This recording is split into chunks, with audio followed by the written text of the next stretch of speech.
संस्कार सागर पंचपलियती इंदौर।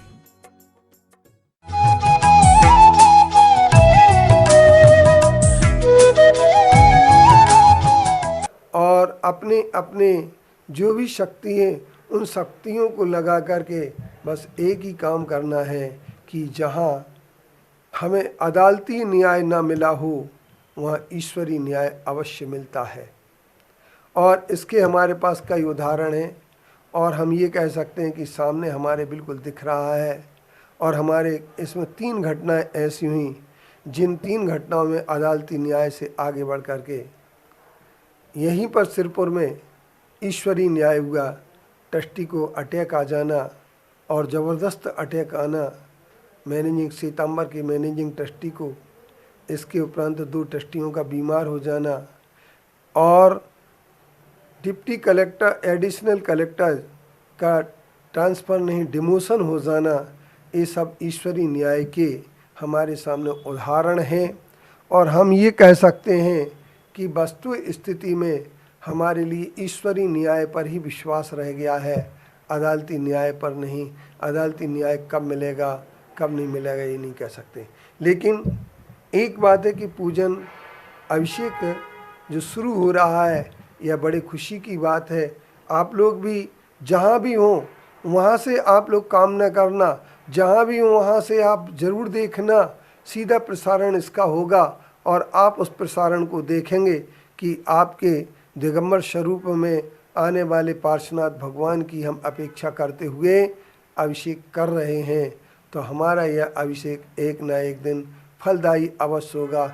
ऐसे पार्श्वनाथ भगवान, अंतरिक्ष पार्श्वनाथ भगवान विश्व में सर्वप्रथम प्रसिद्ध हैं और इसके लिए बहुत सारे हमारे सामने साहित्य है। कम से कम 21 ग्रंथों में, स्तोत्रों में, विनती में अंतरिक्ष पार्श्वनाथ का वर्णन मिलता है, जिनमें सब में दिगंबर रूप ही बताया गया है।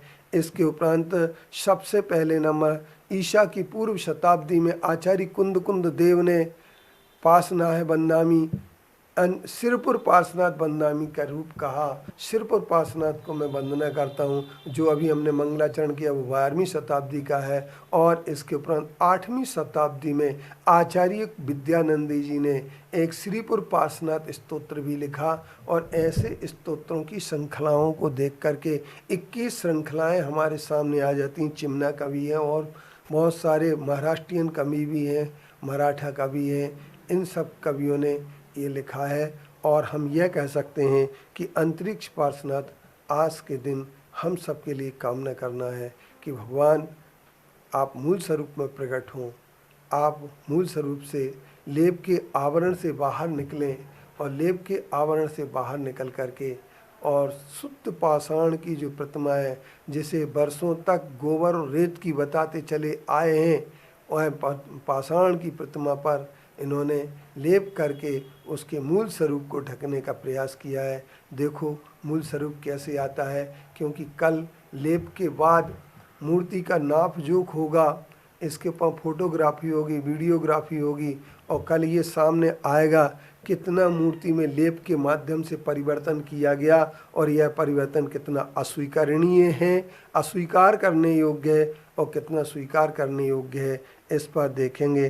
तो हमारे सभी अधिकारी कल आएंगे और इसका नापजोख आज शाम को भी हो सकता है, कल भी हो सकता है, जब भी हो, लेकिन तब यह पता ज़रूर लगेगा कि परिवर्तन किस प्रकार से लेप में किया गया है। लेप के आवरण में सत्य को कितना झुठलाया गया है, सत्य को कितना ढका गया है, इस पर हमें सबके लिए विचार करना है।